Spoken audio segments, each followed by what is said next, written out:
जय जगन्नाथ पिलाने आज देखिए plus three first year second semester पर पॉलिटिकल साइंस रो core 4 unit 3 selected long question exam रे आसीबार बहुत संभावना अच्छी।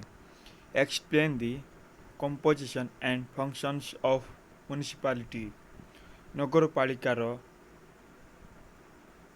गठन और कार्यावली आलोचना कर बा पौरपालिका देखिबा नगरपालिका बा पौरपालिका म्युनिसिपालिटी अपेक्षाकृत क्षुद्र तथा मध्यवर्गर सहरांचल निमंते थिबा स्वायत्त शासन अनुष्ठान को नगरपालिका बा पौरपालिका किंबा म्युनिसिपालिटी कहा जाए। मीन्स कहूँ जे अपेक्षाकृत क्षुद्र तथा मध्यवर्ग क्षुद्र होइतिबो किंतु बा मध्यवर्ग बा मझी बा मध्यम होइतिबो सहरांचल निमंते थिबा स्वायत्त शासन अनुष्ठान को स्वायत्त शासन अनुष्ठान को ही नगरपालिका बा पौरपालिका किंबा म्युनिसिपालिटी कहा जाए। भारत में 1968 मसीह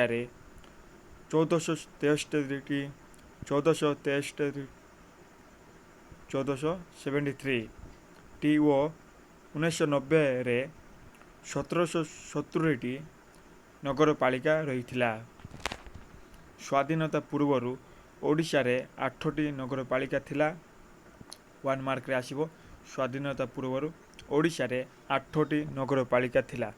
से गुड़िक है ब्रह्मपुर, केन्द्रापड़ा, जाजपुर, कटक, बालेश्वर, पुरी, संबलपुर, पारलाखेमुंडी। सेथि मध्यरु ब्रह्मपुर नगरपालिका ही राज्यर सर्वपुरातन नगरपालिका जहा एबे नगर निगम रे परिणत होईची। ए सबु मध्यरु ब्रह्मपुर होची सबुठारु पुराना नगरपालिका। वर्तमान ओडिशा रे 48टी नगरपालिका रही। 1 मार्क रे आसीबो वर्तमान ओडिशा रे 48टी नगरपालिका रही। गठन कंपोजिशन नगर निगम परी नगरपालिका बा म्युनिसिपालिटी गुड़िक राज्य सरकार को आईन बल रे सृष्टि होती। राज्य सरकार को आईन बल रे सृष्टि होती। 1950 मसीहा रो ओडिशा म्युनिसिपल आईन 1994 रे संशोधित है। 1950 मसीहा ओडिशा रो म्युनिसिपल आईन 1994 रे संशोधित है। किछि भूल ठीक बा संशोधित होता है। एही आईन रे द्वितीय अध्याय चतुर्थ धारा सेक्शन 4 ऑफ चैप्टर 2 रे उल्लेख रही जे गोटे नगरपालिका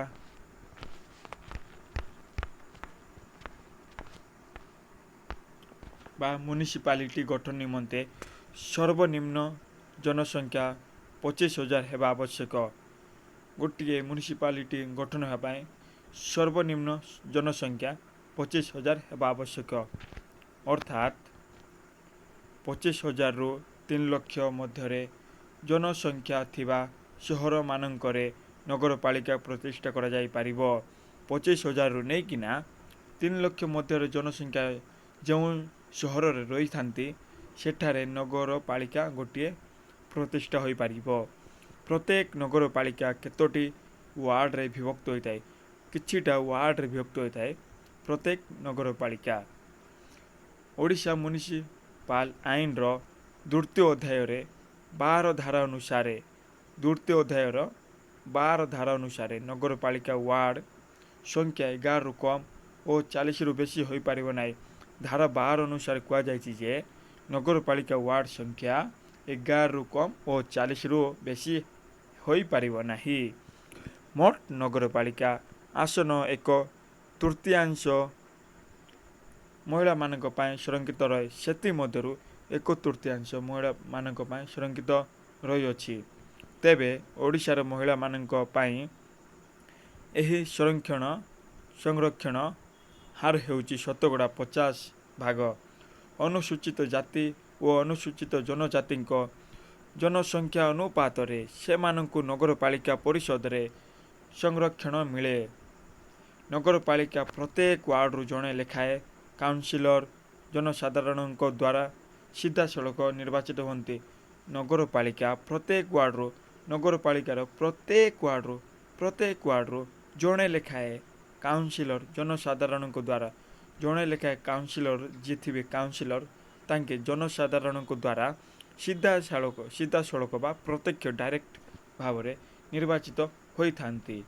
କାଉନସିଲର ମାନେ ବା ପାରିଷଦଗଣ ସେମାନଙ୍କ ମଧ୍ୟରୁ ଜଣଙ୍କୁ ଅଧ୍ୟକ୍ଷ ବା ନଗରପାଳ ଓ ଅନ୍ୟ ଜଣଙ୍କୁ ଉପାଧ୍ୟକ୍ଷ ବା ଉପନଗରପାଳ ରୂପେ ନିର୍ବାଚିତ କରନ୍ତି। କାଉନସିଲର ମାନେ ଯେଉଁମାନେ ଗୋଟିଏ ୱାର୍ଡରୁ ମାନେ ପ୍ରତ୍ୟେକ ୱାର୍ଡରୁ ନିର୍ବାଚିତ ହୁଅନ୍ତି ସେହି କାଉନସିଲର ମାନେ ଯିଏ ଥାନ୍ତି ବା ପାରିଷଦଗଣ ସେମାନଙ୍କ ମଧ୍ୟରୁ ଜଣଙ୍କୁ ଅଧ୍ୟକ୍ଷ ଚେୟାରମ୍ୟାନ ବା ନଗରପାଳ ରୂପେ ଚୟନ କରିଥାନ୍ତି ଏବଂ ତା ସହିତ ଅନ୍ୟ ଜଣଙ୍କୁ ଉପାଧ୍ୟକ୍ଷ ଡେପୁଟି ଚେୟାରମ୍ୟାନ ବା ଉପନଗରପାଳ ରୂପେ ନିର୍ବାଚିତ କରନ୍ତି। ଅଧ୍ୟକ୍ଷ ପୌର ପରିଷଦର ମୁଖ୍ୟ ଅଧ୍ୟକ୍ଷ ଯେଉଁ ହେଉଛନ୍ତି ତାଙ୍କେ ପୌର ପରିଷଦର ମୁଖ୍ୟ ଅଟନ୍ତି। ସେ ପରିଷଦ ବୈଠକରେ ଅଧ୍ୟକ୍ଷ କରନ୍ତି ଓ ତାର ନିଷ୍ପତ୍ତିକୁ କାର୍ଯ୍ୟକାରୀ କରାନ୍ତି ଏବଂ ତାଙ୍କ ନିଷ୍ପତ୍ତି ଯାହା ରହିଲା କାର୍ଯ୍ୟକାରୀ କରାଇଥାନ୍ତି। ତାଙ୍କ ଅନୁପସ୍ଥିତିରେ ଉପାଧ୍ୟକ୍ଷ ତାଙ୍କ ଦାୟିତ୍ୱ ତୁଲାଇଥାନ୍ତି। ତାଙ୍କ ଯଦି ଅନୁପସ୍ଥିତି ବା ନ ରହନ୍ତି ତେବେ ଉପାଧ୍ୟକ୍ଷ ଯିଏ ରୁହନ୍ତି ତାଙ୍କେ ନିଜେ ଦାୟିତ୍ୱ ତୁଲାଇଥାନ୍ତି। ଅନ୍ୟ ସମୟରେ ଉପାଧ୍ୟକ୍ଷ ତାଙ୍କୁ ପ୍ରଦାନ କରାଯାଇଥିବା କ୍ଷମତା ଉପଭୋଗ କରନ୍ତି। ସମସ୍ତ ୱାର୍ଡ ଏବଂ ଅଧ୍ୟକ୍ଷ ଓ ଉପାଧ୍ୟକ୍ଷ ପଦବୀ ପର୍ଯ୍ୟାୟକ୍ରମେ ବିଭିନ୍ନ ବର୍ଗର ସଦସ୍ୟଙ୍କ ନିମନ୍ତେ ସଂରକ୍ଷିତ ରହେ। 1992 ମସିହାରୁ ନଗରପାଳିକାର ନିର୍ବାଚନ ଦଳୀୟ ଭିତ୍ତିରେ ହୋଇ ଆସୁଛି। ନଗରପାଳିକାର ସ୍ୱାଭାବିକ କାର୍ଯ୍ୟକାଳ 5 ବର୍ଷ। ନଗରପାଳିକାର କାର୍ଯ୍ୟକାଳ ହେଲା 5 ବର୍ଷ। କିନ୍ତୁ ଆଇନ ଉଲ୍ଲଂଘନ କଲେ ରାଜ୍ୟ ସରକାର କାର୍ଯ୍ୟକାଳ ସରିବା ପୂର୍ବରୁ ଏହାକୁ ଭାଙ୍ଗି ଦେଇ ପାରନ୍ତି। କହୁଛି ଯେ ଯଦି ଆଇନକୁ ଉଲ୍ଲଂଘନ କରନ୍ତି ତେବେ ରାଜ୍ୟ ସରକାର କାର୍ଯ୍ୟକାଳ ନ ପୂରିବା ପୂର୍ବରୁ ଏହାକୁ ଭାଙ୍ଗି ଦେଇ ପାରନ୍ତି। ଏହାର ଶାସନ ଭାର ନିଜ ହାତକୁ ନେଇ ପାରନ୍ତି ଏବଂ ଭାଙ୍ଗିବା ପରେ ଶାସନ ଭାର ଯାହା ରହିଲା ତାଙ୍କେ ନିଜ ହାତକୁ ନେଇ ପାରନ୍ତି। ଏହି ସମୟରେ ସାଧାରଣ ଜିଲ୍ଲାପାଳ ଏହାର ଦାୟିତ୍ୱରେ ରହନ୍ତି। ଏହି ସମୟରେ ଭାଙ୍ଗିବା ସମୟରେ ସାଧାରଣତଃ ଜିଲ୍ଲାପାଳ ଏହାର ଦାୟିତ୍ୱରେ ରହନ୍ତି। ଭଙ୍ଗ ହେବାର 6 ମାସ ମଧ୍ୟରେ ନିର୍ବାଚନ ଅନୁଷ୍ଠିତ ହୁଏ। ଯଦି ଭାଙ୍ଗିଯାଏ ତେବେ 6 ମାସ ମଧ୍ୟରେ ନିର୍ବାଚନ ହେବାକୁ ପଡ଼ିବ। ଅଧ୍ୟକ୍ଷଙ୍କ ବିରୋଧରେ ଆସିଥିବା ଅନାସ୍ଥା ପ୍ରସ୍ତାବ 2/3 ଭୋଟରେ ଗୃହୀତ ହେଲେ ଯଦି 2/3 ଭୋଟରେ ଗୃହୀତ ହେଲେ ସେ ନିଜ ପଦବୀରୁ ବହିଷ୍କୃତ ହୁଅନ୍ତି। ଯଦି 2/3 ଭୋଟ ଗୃହୀତ ହେଲେ ତେବେ ସେ ନିଜେ ପଦବୀରୁ ବହିଷ୍କୃତ ହୁଅନ୍ତି। ଉପାଧ୍ୟକ୍ଷ ମଧ୍ୟ ସେହି ପଦବୀରେ ବହିଷ୍କୃତ ହୋଇଥାନ୍ତି। ଉପାଧ୍ୟକ୍ଷ ମଧ୍ୟ ସେମ୍ ପଦ୍ଧତିରେ ବହିଷ୍କୃତ ହୋଇଥାନ୍ତି। କିନ୍ତୁ ଅନାସ୍ଥା ପ୍ରସ୍ତାବ ନିର୍ବାଚନ ପ୍ରଥମ 2 ବର୍ଷ ମଧ୍ୟରେ ଅଣାଯାଇପାରିବ ନାହିଁ ଏବଂ ଥରେ ନାକଚ ବା ମନା ହେଲେ ପରବର୍ତ୍ତୀ 1 ବର୍ଷ ପର୍ଯ୍ୟନ୍ତ ନୂଆ ଅନାସ୍ଥା ପ୍ରସ୍ତାବ ଆଗତ ହୋଇପାରିବ ନାହିଁ ବା କରାଯାଇପାରିବ ନାହିଁ। ପ୍ରତ୍ୟେକ ନଗରପାଳିକା ନିମନ୍ତେ ଜଣେ ଲେଖାଏଁ କାର୍ଯ୍ୟନିର୍ବାହୀ ଅଧିକାରୀ ରାଜ୍ୟ ସରକାରଙ୍କ ଦ୍ୱାରା ନିଯୁକ୍ତ ହୁଅନ୍ତି। ପ୍ରତ୍ୟେକ ନଗରପାଳିକା ନିମନ୍ତେ ଜଣେ ଲେଖାଏଁ କାର୍ଯ୍ୟନିର୍ବାହୀ ଅଧିକାରୀ ଏକ୍ଜିକ୍ୟୁଟିଭ ଅଫିସର ରାଜ୍ୟ ସରକାରଙ୍କ ଦ୍ୱାରା ନିଯୁକ୍ତ ହୁଅନ୍ତି। ସାଧାରଣତଃ କାର୍ଯ୍ୟନିର୍ବାହୀ ଅଧିକାରୀ ହେଉଛନ୍ତି ରାଜ୍ୟ ପ୍ରଶାସନିକ ସେବାର ଅଧିକାରୀ। ସାଧାରଣତଃ କହିବାକୁ ଗଲେ କାର୍ଯ୍ୟନିର୍ବାହୀ ଅଧିକାରୀ ହେଉଛନ୍ତି ରାଜ୍ୟ ପ୍ରଶାସନିକ ସେବାର ଅଧିକାରୀ ହିଁ କାର୍ଯ୍ୟନିର୍ବାହୀ ଅଧିକାରୀ ଅଟନ୍ତି। ସେ ନଗରପାଳିକାର ଦୈନନ୍ଦିନ କାର୍ଯ୍ୟ ପରିଚାଳନା କରନ୍ତି। ସେ ନଗରପାଳିକାର ଦୈନନ୍ଦିନ ବା ପ୍ରତ୍ୟେକ ଦିନର କାର୍ଯ୍ୟ ପରିଚାଳନା କରନ୍ତି, ଯାହା ଘଟିଥାଏ ଦୈନନ୍ଦିନରେ, ଓ ପରିଷଦର ନିଷ୍ପତ୍ତି ଗୁଡ଼ିକୁ କାର୍ଯ୍ୟରେ ପରିଣତ କରାନ୍ତି। ସେ ମଧ୍ୟ ଅଧ୍ୟକ୍ଷଙ୍କ ପରାମର୍ଶ ଅନୁସାରେ କାର୍ଯ୍ୟ କରନ୍ତି। ସେ ମଧ୍ୟ ଅଧ୍ୟକ୍ଷଙ୍କ ପରାମର୍ଶ ବା ଅନୁମତିରେ ହିଁ କାର୍ଯ୍ୟ କରନ୍ତି। ସେ ନଗରପାଳିକା ଓ ରାଜ୍ୟ ସରକାରଙ୍କ ମଧ୍ୟରେ ଯୋଗସୂତ୍ର ସ୍ଥାପନ କରନ୍ତି। ବିଭିନ୍ନ ସେବା ନିମନ୍ତେ ନଗରପାଳିକାର ନିଜସ୍ୱ ଅଧିକାରୀ ନିଯୁକ୍ତ ହୋଇଥାନ୍ତି। ସେମାନଙ୍କ ମଧ୍ୟରେ ମ୍ୟୁନିସିପାଲ ଇଞ୍ଜିନିୟର ବା ଯନ୍ତ୍ରୀ ସ୍ୱାସ୍ଥ୍ୟ ଅଧିକାରୀ ଆଦି ଅନ୍ୟତମ। ଏବେ ଦେଖିବା କାର୍ଯ୍ୟାବଳୀ ଫଙ୍କସନ୍ସ। ନଗରପାଳିକାର କାର୍ଯ୍ୟଗୁଡ଼ିକୁ ଦୁଇ ଭାଗରେ ବିଭକ୍ତ କରାଯାଇପାରେ। ସେଗୁଡ଼ିକ ହେଲା ବାଧ୍ୟତାମୂଳକ ଓ ଇଚ୍ଛାଧୀନ। ବାଧ୍ୟତାମୂଳକ କଲେ କମ୍ପଲସରି କରିବା ପାଇଁ ଏବଂ ଇଚ୍ଛାଧୀନ ହେଲା ସ୍ୱଇଚ୍ଛାରେ କରିବା ପାଇଁ। ବାଧ୍ୟତାମୂଳକ କାର୍ଯ୍ୟ କମ୍ପଲସରି ଅର୍ ଅବ୍ଲିଗେଟରୀ ଫଙ୍କସନ୍ସ। ରାସ୍ତାଘାଟ ନିର୍ମାଣ ଓ ରକ୍ଷଣାବେକ୍ଷଣ। ସହର ମୁଖ୍ୟ ରାସ୍ତା ଓ ଗଳିମାନଙ୍କରେ ଆଲୋକ ବ୍ୟବସ୍ଥା। 3. ଜଳ ଯୋଗାଣ, ଜଳଶାଳା ନିର୍ମାଣ ଓ ରକ୍ଷଣାବେକ୍ଷଣ। ପ୍ରାଥମିକ ଶିକ୍ଷା ବ୍ୟବସ୍ଥା। ଚିକିତ୍ସା ସୁବିଧା, ସ୍ୱାସ୍ଥ୍ୟ ରକ୍ଷା, ନାଳ ନର୍ଦ୍ଦମା ସଫାସୁତୁରା ଓ ସଂକ୍ରାମକ ରୋଗ ନିୟନ୍ତ୍ରଣ। ପ୍ରାକୃତିକ ବିପର୍ଯ୍ୟୟ ସମୟରେ ଲୋକଙ୍କୁ ସାହାଯ୍ୟ ପ୍ରଦାନ। 7. ଶବ ସଂସ୍କାର ପାଇଁ ଶ୍ମଶାନ ସୁବିଧା ପ୍ରଦାନ। ଶବ ମାନେ ମୃତ। ଜନ୍ମ ଓ ମୃତ୍ୟୁ ପଞ୍ଜୀକରଣ। ଖାଉଟି ଦ୍ରବ୍ୟ ଯୋଗାଣ। ଘର ଓ ସରକାରୀ ରାସ୍ତାର ସଂଖ୍ୟାଙ୍କନ। 11. ରାସ୍ତା ଓ ସର୍ବସାଧାରଣ ସ୍ଥାନ ଅବରୋଧ ନିରାକରଣ ବ୍ୟବସ୍ଥା। ଏବେ ଦେଖିବା ଇଚ୍ଛାଧୀନ କାର୍ଯ୍ୟ ଅପସନାଲ ଫଙ୍କସନ୍ସ।